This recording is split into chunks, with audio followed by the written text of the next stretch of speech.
Video எடுக்க வேணாம்னு தான் நானும் நினைச்சுக்கிட்டு இருக்கேன். ஆனா என்ன பண்றது, என் மைண்டும் சரி எடுத்தே ஆகணும், நீ இது வீடியோ போட்டே ஆகணும்னு சொல்லிட்டு என்னை தூண்டிக்கிட்டே இருக்கு.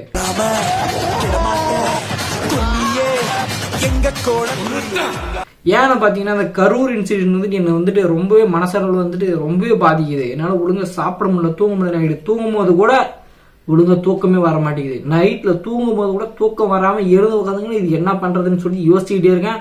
பார்த்தா விடிஞ்சிருச்சு. காரணம் என்னன்னா, ஏதாவது ஒரு அசம்பாவிதம் நிகழ வேண்டும் என்று அரசு விரும்புகிறது.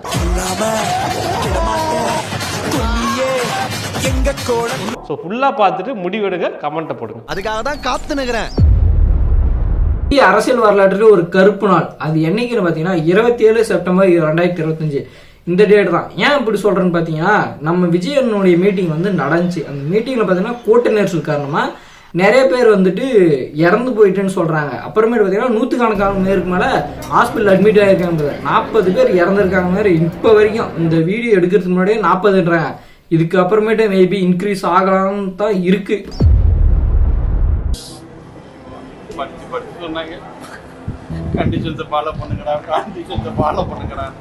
வீடியோல என்ன பார்க்க போறோம்னா, அங்க என்ன நடந்துச்சு, இதுக்கு அவங்க என்ன சொல்றாங்க, கவர்மெண்டோடைய பாயிண்ட் ஆஃப் வியூ என்னன்னு பார்க்கலாம். சரி, வீடியோக்குள்ள போலாங்களா? இதுல வந்துட்டு சப்ஸ்கிரைப் பண்ணுங்க, லைக் பண்ணுங்க. இதெல்லாம் எனக்கு என்னவோ கேட்க பிடிக்கல. மைண்ட் வந்து ரொம்பவே நைட்டு இருந்து தூக்கவே முடியல என்னால. டிஎம்கே என்ன சொல்றாங்கன்னா, சொன்ன டைமுக்கு வந்துட்டு விஜய் அண்ணனுடைய மீட்டிங் நடத்தப்படல, அவங்க வந்து சொன்ன டைமுக்கு வரல, இதனாலதான் வந்துட்டு இவ்வளவு பெரிய பிரச்சனையா இருக்கு அப்படின்னு சொல்றாங்க. அதுக்கு டிவிக்கு வந்துட்டு நாங்க கேட்ட இடத்த கொடுத்துருந்தா இது கொஞ்சம் பெரிய இடமா இருந்திருக்கும், இந்த மாதிரி நடந்திருக்காதுன்னு அவங்க சொல்றாங்க. அதுக்கு டிஎம்கே மறுபடியும் இல்ல, அந்த இடத்தோட இந்த இடம் தான் பெருசு அப்படின்னு அவங்க சொல்லியிருக்காங்க. இதுக்கு அவர் பிஜேபியில இருந்துட்டு நைனா நாகேந்திரன் ஒருத்தர் வந்துட்டு அவர் வந்துட்டு பவர் கட் வந்து 3 டைம் ஆச்சு அப்படின்னு அவரு வேற சொல்றாரு. நான் வந்து அந்த இடத்துக்கு போல, அங்க நடந்திருக்கு அவர் வந்து சொல்றாரு. அதான் எனக்கு தெரியுது. பவர் கட் பண்ணதுனால அவர் பேசுறதும் கேட்கல. அதனால என்ன பண்ணாங்க, சரி கொஞ்சம் முன்னாடி போயிட்டாங்க. டிவிக்கு மறுபடியும் என்ன சொல்றாங்கன்னா, எங்களுக்கு முறையான சிபிஐ இன்வெஸ்டிகேஷன் வேணும், அதை வச்சுதான் என்ன நடந்துச்சுன்னு எங்களுக்கு சொல்லணும் அப்படின்னு சொல்லிட்டு அவர் வந்து சிபிஐ ரிப்போர்ட் கேக்குறாங்க. இதுக்கு அண்ணாமலை வந்துட்டு என்ன சொல்றாருன்னா, இப்ப இருக்கிற கவர்மெண்ட் பார்த்து என்ன கேட்கறாங்கன்னா, நீங்க மீட்டிங் நடத்தினா மட்டும் கரெக்டா வந்துட்டு எல்லாமே ஃபார்ம் படி நீங்க நடத்துறீங்க, இதுவே மற்ற ஆப்போசிஷன் டீமோ இல்ல கட்சி நடத்தும் போது வந்துட்டு நீங்க ஏன் இப்படி பண்றதில்ல, போலீஸ் வந்து சரியான ப்ரொடெக்ஷன் கொடுக்கல, சரியான இடத்த கொடுக்கறதுன்னு சொல்லிட்டு அவர் வந்துட்டு ஒரு கேள்வி கேட்டிருக்காரு. அவர்களுக்கு அனுமதி கொடுக்கணும், வர்ற மக்களுக்கும் பாதுகாக்கணும். அந்த வேலையை அரசு செய்யல.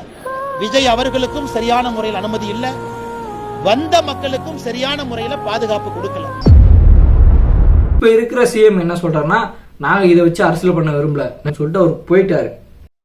வீடியோல என்ன பார்க்க போறோம்னா, அங்க என்ன நடந்துச்சு, இப்ப என்ன அவங்க சொல்ல வராங்க, பாயிண்ட் ஆஃப் வியூ, இதை வந்துட்டு அப்புறமேட்டு அவங்களுடைய வெர்ஷன் இவங்க என்னென்னலாம் சொல்றாங்கன்றத தான் இந்த வீடியோல பார்க்க போறோம்.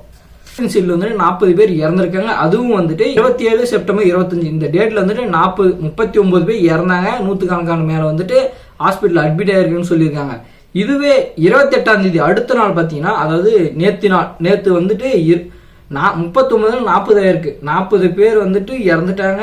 அதுக்கப்புறமேட்டு வந்து 100கணக்கான மேல ஹாஸ்பிட்டல் அட்மிட் ஆயிருக்காங்க ரிப்போர்ட் இருக்கு. நாளைக்கு வந்துட்டு இன்க்ரீஸ் ஆகதான் போகுது. இதுக்கு ஃபர்ஸ்ட் காரணம் என்னன்னு பாத்தீங்கன்னா, டிஎம்கே டிஎம்கேனா இப்ப இருக்கிற கவர்மெண்ட் கொடுத்த இடம் தான். ஏன்னா இடம் வந்துட்டு ரொம்பவே ஒரு குறுகலா நெரிசல் அதிகமா வரும். ஏன்னா விஜய்னா இப்ப வந்து எல்லாருமே பார்க்க ஆசைப்பட்டு வருவாங்க, ஃபேமிலியோட தான் வருவாங்க. கூட்டம் அதிகமா தான் இருக்கும். அப்படி இருக்குன்னு தெரிஞ்சுக்கிட்டோம், கூட்டம் ரொம்பவே இக்கட்டான இடத்த வந்துட்டு கொடுத்தது தான் ஒரு மிகப்பெரிய காரணம். இந்த இன்சிடென்ட்டுக்கு மிகப்பெரிய காரணம் பாத்தீங்கன்னா அந்த இடம் தான். இங்க ரவுண்டான கொடுத்தா நல்லா இருந்திருக்கும். இங்க வந்து இடம் கம்மியா இருக்குது. ஆனா நீங்க என்ன பண்றீங்க, அந்த இடத்தையெல்லாம் விட்டுட்டு நெருக்கடியோட, மக்கள் நெருக்கடியோட எங்கெல்லாம் நிப்பாங்களோ அந்த இடமா பார்த்து செலக்ட் பண்ணி தெரியுங்க. உங்க எண்ணம் தான் என்ன சார்? இதுக்கு நடுவுல வந்துட்டு வச்சுக்கோங்களேன், என்ன நடந்துச்சுன்னா, இப்ப ஆம்புலன்ஸ் வந்துட்டு நிறைய வந்து போகுது. அப்புறமேட்டு இந்த மீட்டிங் நடக்கும் போதே வந்துட்டு நிறைய பேர் மயக்கம் போட்டு விழுறாங்க அப்படின்னு சொல்லிட்டு நிறைய பேர் ஹாஸ்பிட்டலுக்கு சேர்த்தாங்க. ஆம்புலன்ஸ் நடுவில் வருது போதுன்னு இப்படி பாத்தீங்கன்னா எத்தனை ஆம்புலன்ஸ் வந்துச்சுன்னு தெரியல. நான் வீடியோ தான் பார்த்தேன், நேரில் போல. வீடியோ பார்க்கும்போது ஒரு 2-3 ஆம்புலன்ஸ் தொடர்ந்து வந்துச்சு. அதுக்கப்புறம் விஜயன் வந்துட்டு மயக்க மோட்டல் தண்ணி கொடுப்பாட்டுன்னு சொல்லி அவரு தண்ணி கொடுக்குறான்னு கேட்கறாரு. இப்படி நிறைய பார்த்தீங்கன்னா நிறைய இன்சிடென்ட் நடந்துகிட்டே இருக்கு. இதுக்கப்புறமேட்டு என்னாச்சுன்னு பாத்தீங்கன்னா, எல்லாம் முடிஞ்சு அவர் வந்துட்டு கிளம்பிட்டாரு. இந்த கிளம்பின பின்னாடிதான் அங்க வந்துட்டு இந்த 40 பேர் இறந்துருக்காங்க, 39 பேர் இறந்துருக்காங்க, 100 பேர் ஹாஸ்பிட்டல் சேர்த்துருக்காங்கன்னு இந்த நியூஸே வெளியே வருது. கூட்டம் முடிஞ்ச பின்னாடி, இந்த கூட்டம் நடந்து முடிஞ்ச பின்னாடி அங்க இருக்கிற ஒருத்தர் வந்துட்டு சொல்றாரு, ஆம்புலன்ஸ் எல்லாம் வேற வழியா தான் போச்சு, மக்களை கூட இந்த வழியில விடல, ஆனா திருப்பி பாத்தீங்கன்னா ஆம்புலன்ஸ் இந்த வழி தான் வருது, ஏன் வருதுன்னு சொல்லிட்டு கேக்குறாங்க. அந்த வீடியோ ஆட் பண்ற பாத்துக்காங்க. நேற்று நாங்கள் இங்கே தாங்க இருந்தோம். ஆம்புலன்ஸ்காரங்க தேவையில்லாம உள்ள வந்தாங்க. நாங்கள் முன்னாடி முனிப்பங்கோயில தான் நின்றுட்டு இருந்தோம். கோயம்புத்தூர் ரூட்ல போன ஆம்புலன்ஸ், அதாவது மக்கள் வண்டியோட 2 வீலர்ல வரவங்கள உள்ள 2 வீலரை கொண்டு போய் கேஆர்வி மெரிடியன் ஹோட்டலுக்கு பின்னாடி பார்க் பண்ண சொன்னாங்க. 2 வீலர் வந்தவங்கள உள்ள ஆனா ஆம்புலன்ஸ் கோயம்புத்தூர் ரூட்ல போன ஆம்புலன்ஸ் திரும்பி எதுக்கு இதுக்குள்ள விடணும்? நிறைய பேத்துக்கு கூட வந்தவங்களுக்கு, என்ன கூட வந்த பசங்களுக்கு நிறைய பேத்துக்கு சட்டையில கத்திய வச்சு கிழிச்சிருக்காங்க. கத்திய வச்சு கிழிக்கிற அளவுக்கு என்ன சூழ்நிலை உண்டாச்சு? எது மாதிரி பல விஷயம் நடந்திருக்கு. உண்மை தெரியாம யாருமே பேசுறாங்க. ஹாஸ்பிட்டல் வந்துட்டு இந்த மாதிரி இறந்துருக்காங்கன்னு சொல்லிட்டு அனௌன்ஸ் பண்றாங்க. எவ்வளவு பேர் ஃபர்ஸ்ட் பாத்தீங்கன்னா வச்சுக்கேன், ஒருத்தர் மயக்கம் பண்ணாங்க, அவரோட 10 பேர், அவர் வந்து பாத்தீங்கன்னா திடீர்னு 40 பேர் இறந்துட்டு சொல்லிட்டாங்க. நாங்க ஆம்புலன்ஸ்காரன் டைரக்டா கூப்பிட்டு விசாரிக்கிறோம். அவங்க எடுத்தது 25 to 30 கேஸ் தான் மொத்தமா எடுத்திருக்கேன் அப்படிங்கிறாங்க. மொத்தமே 4 பேர் தான் இறந்து போயிருக்காங்க. ஆனா இத்தனை பேர் திடீர்னு எங்க வந்து இறந்து போனாங்கன்னு யாருக்குமே தெரியல. 40 பேர் இறந்துட்டாங்க, அதோட 100கணக்கான பேர் வந்துட்டு ஹாஸ்பிட்டல் அட்மிட் பண்ணிருக்காங்க. இந்த மாதிரி அடிபட்டு இருக்குன்னு சொல்லிட்டு ஹாஸ்பிட்டல் இருந்து ஒரு நியூஸ் வெளியே வருது. இப்படி நியூஸ் வந்தது பின்னாடி வச்சுக்கோங்களேன், விஜய் சார்னு வச்சுக்கலாம்.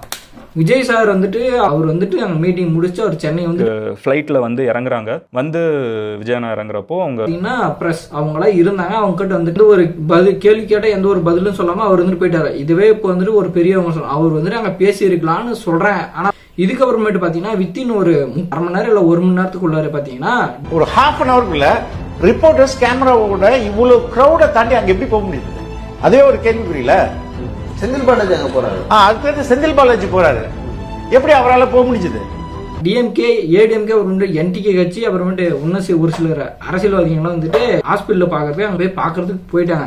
இப்படி போன பின்னாடி பார்த்தீங்கன்னா அங்கே முக்கியமாக இருந்தது பார்த்தீங்கன்னா செந்தில் பாலாஜி, அப்புறமேட்டு வந்து அன்பில் மகேஷ் பொய்யாமொழி, அதாவது எஜுகேஷன் மினிஸ்டர். இவர் வந்துட்டு அங்கே இருக்காரு. அங்கே இவ்வளோ பேர் வந்து இப்படி இறந்து போயிட்டீங்கன்னு சொல்லிட்டு அவர் வந்து அல்றாரு.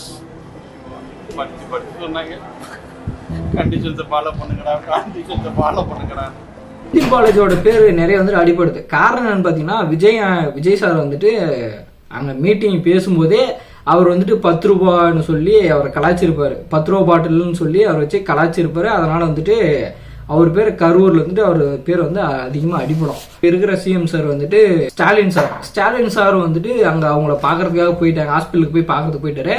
அப்படி போன பின்னாடி அங்கே பார்த்தீங்கன்னா அங்கே இருக்கிற ப்ரெஸ் கிட்ட வந்துட்டு இங்கே வந்து நான் அரசியல் பண்ண விரும்பல அப்படின்னு சொல்லிட்டு அவர் வந்துட்டு இதுக்கான சொல்யூஷன் என்னன்னா, நான் வந்துட்டு எனக்கு கீழே ஒரு கமிட்டி ஃபார்ம் பண்ணியிருக்கேன். அந்த கமிட்டி வந்துட்டு இப்போ ஸ்டெர்லைட் துப்பாக்கி சூடில் வந்துட்டு ஒரு கமிட்டி அமைச்சு தான் கண்டுபிடிச்சாங்க, ரிப்போர்ட் வந்துச்சு. அதே மாதிரி அருணா ஜெகதீஷன்ற ஒரு பேரில் வந்துட்டு ஒரு கமிட்டி ஆரம்பிச்சு இங்கே என்ன நடந்துச்சுன்னு சொல்லிட்டு ஒரு இன்வெஸ்டிகேஷன் நடத்தி ரிப்போர்ட் கொடுக்குறோம் அப்படின்னு சொல்லிட்டு அவர் அங்கே இருந்துட்டு இன்னும் நிறைய விஷயம் சொல்லிட்டு அங்கே போயிட்டாரு. கரூர் இன்சிடென்ட்ல இறந்தவங்களுக்காக பிஎம், அதாவது சென்ட்ரல் கவர்மெண்ட், நம்ம நரேந்திர மோடி சார் அவர் வந்துட்டு இறந்தவங்களுக்கு 2 லட்சம் ரூபாயும், அடிபட்டு ஹாஸ்பிட்டலில் அட்மிட் ஆகிருக்கிறவங்களுக்கு 50,000 கொடுக்கறதும் நிதி உதவி கொடுக்கறதும் சொல்லியிருக்காரு. இதுக்கப்புறமேட்டு ஸ்டேட் கவர்மெண்ட் இப்போ இருக்கிற டிஎம்கே ஸ்டாலின் சார் வந்துட்டு எவ்வளோன்னு சொல்றாருன்னா, இறந்தவங்களுக்கு 10 லட்சம் ரூபாயும், அடிப்பட்டவங்களுக்கு 1 லட்சம் ரூபாயும் நிதி கொடுக்குறேன் அப்படின்னு சொல்லி அவர் சொல்லியிருக்காரு. இதுக்கப்புறமேட்டு காலைல ட்வீட், அதாவது நம்ம விஜய் சார் வந்துட்டு காலைல தான் நான் பார்த்தேன், அதனால சொல்றேன். காலைல ட்வீட் என்னன்னா, அவர் வந்துட்டு இறந்தவங்களுக்கு 20 லட்சம் ரூபாயும், அடிப்பட்டவங்களுக்கு தலா 2 லட்சம் ரூபாய் கொடுக்கறதா அனௌன்ஸ் பண்ணியிருக்காரு. அதாவது நிதி கொடுக்கறதா அனௌன்ஸ் பண்ணியிருக்காரு அவரு. இது வந்து இப்போதைக்கு என்ன நடக்கும், இப்போ வரைக்கும் என்ன நடந்துச்சுன்னு தான் தெரியும். இதுக்கு மேலதான் வந்துட்டு ஒரு சிபிஐ டீம் ஃபார்ம் பண்ணி அவங்க என்ன சொல்ல போறாங்க, அவங்க கொடுக்குற ரிப்போர்ட்ல இருந்து தான் தெரியும். ஏன்னா நிறைய கேஸ் இப்போ வந்துட்டு அல்லு அர்ஜுன் சார் ஒரு கேஸ் நடந்துச்சு பார்த்தீங்கன்னா, புஷ்பா 2 மூவி ரிலீஸ் அப்ப ஒரு லேடி வந்து இறந்து போயிட்டாங்க. அவங்க இறந்ததுக்கு வந்துட்டு சாரை வந்துட்டு, அதாவது அல்லு அர்ஜுன் சார் வந்துட்டு ஒரு நாள் ஜெயிலில் போட்டிருக்காங்க. அப்புறமேட்டு அவர் வந்து பெயிலேருந்து வெளியே வந்துட்டாரு. இன்னும் அந்த கேஸ் வந்து போயிட்டு இருக்கனால அங்கே என்ன சரியாக நடந்துச்சுன்னு சொல்ல முடியல. கூட்ட நெரிசல் காரணமாக தான் அங்கேயும் இதே டெத்து நடந்துச்சு. இதுக்கப்புறமேட்டு ஏடிஎம்கே, அதாவது எடப்பாடி பழனிசாமி சாரும் அவரும் வர்றாரு. வந்த பின்னாடி வந்துட்டு இப்போ கவர்மெண்ட் வந்துட்டு ஒரு மீட்டிங் நடக்குன்னா அதுக்கு ஏற்ற வந்துட்டு பர்மிஷன் கொடுக்கறது, இடத்த எங்கன்னு கொடுக்கறது, அப்புறமேட்டு வந்துட்டு போலீஸ் இவங்க வந்துட்டு இப்போ ப்ரொடெக்ஷன் வந்துட்டு எத்தனை பேர் கொடுக்குன்னு சொல்லிட்டு அவங்களுக்கே தெரியும். இப்போ ஒருத்தர் விஜய் சாரே வரான்னும் போது இப்போ நீங்களே பாக்குறீங்க நிறைய இடத்துல மீட்டிங் நடக்கணும், எவ்வளவு பேர் வராங்கன்னு. அப்ப இங்க எவ்வளவு பேர் வருவாங்கன்னு உங்களுக்கு தெரியாதா? அதுக்கு ஏற்ற மாதிரி ப்ரொடெக்ஷன் கொடுக்கணும்னு சொல்லிட்டு உங்களுக்கு தெரியாதான்னு சொல்லிட்டு அவர் வந்துட்டு ஒரு பாயிண்ட் வைக்கிறாரு. ஏன்னா சரியான இடத்த கொடுக்கல, சரியான ஃபோர்ஸை நீங்கள் கொடுக்கல, இப்போ ஃபோர்ஸ் கொடுத்துருந்தா இவ்வளோ பிரச்சனை இல்லை, இடம் கொடுத்தா பிரச்சனை, ஏடிஎம்கே வந்து அவரும் பேசுகிறாரு. கூட்டம் இருக்குதுன்னா எவ்வளோ போலீஸ் போடணும்? விஜய்ங்கிறவர் வந்தால் எவ்வளோ ஜனம் அங்கே திருச்சியில் பார்த்தீங்களா 14 லட்சத்துக்கு மேலே வந்தாங்களா? அப்போ ஏதாவது ஒரு சம்பவம் நடந்ததா? அதுக்கப்புறம் 2-3 கூட்டம் நடந்துச்சா? அதில் ஏதாவது சம்பவம் நடந்ததா? காலையில் நாமக்கல் அதாவது சம்பவம் நடந்தது. அதில் கரூரில் மட்டும் கரெக்டாக நடக்குது. அங்கே இருக்காங்க ஆளுங்க, அவங்களுக்கெல்லாம் விஜய் தக்க பதில் கொடுக்கணும். அண்ணாமலை வந்துட்டு அதே தான், இப்போ நீங்கள் நடத்தினா மட்டும் சரியான வந்துட்டு அதிகமான ஃபோர்ஸையும் கொடுக்குறீங்க, சரியான இடத்தையும் எடுத்துக்கிறீங்க. இதுவே கட்சி நடத்தும் போது மட்டும் பார்ட்டிஸ் வந்துட்டு மீட்டிங் நடத்தும் போது இந்த மாதிரி எல்லாம் நீங்கள் பண்ணுறதில்ல அப்படின்னு அவரும் சொல்லிடுறாரு. இதுக்கப்புறமே டிவிகே சார்பை வந்துட்டு எங்களுக்கு ஒரு சிபிஐ இன்வெஸ்டிகேஷன் வேணும், அவங்க என்ன சொல்றாங்கன்னு எங்களுக்கு தெரிய வரும்னு சொல்லிட்டு அவங்க டிவிகே சார்பா அவங்க சொல்லிடுறாங்க. விஜய் மேல குற்றம் சாட்டுறோம், விஜய் தான் அக்யூஸ் நம்பர் 1. அந்த கருத்தை நான் ஏத்துக்க மாட்டேங்க. அவர்களுக்கு அனுமதி கொடுக்கணும், வர்ற மக்களுக்கும் பாதுகாக்கணும். அந்த வேலையை அரசு செய்யல.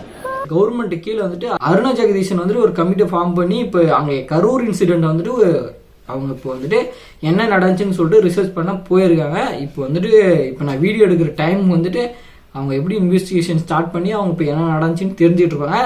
இதுக்கு மேலே தான் அவங்க ரிப்போர்ட் கொடுத்தா மட்டும்தான் என்ன நடந்துச்சு, கரூரில் ஏன் இப்படி நடந்துச்சு அப்படின்னு சொல்லிட்டு ரிப்போர்ட் வந்தால் தான் தெரியும். சரி, பொறுத்து இருந்து பார்ப்போம். சரி, ஆனாலும் இந்த விஷயத்தை வந்துட்டு என்னால் ஜீர்ணிக்க முடியல. இப்போ மென்டலாக வந்துட்டு ரொம்பவே கொலாப்ஸ் ஆகியிருக்கு. என்ன பண்ணுறதுன்னு தெரியல.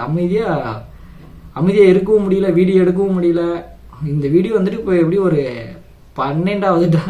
12வது டைம் வந்துட்டு இந்த வீடியோ ஷூட் பண்ணுறேன். இதுலேயே நிறைய கட் பண்ணி தான் எடுத்திருக்கேன். சரி, பொறுத்து இருந்து பார்ப்போம் என்ன நடந்துச்சுன்னு.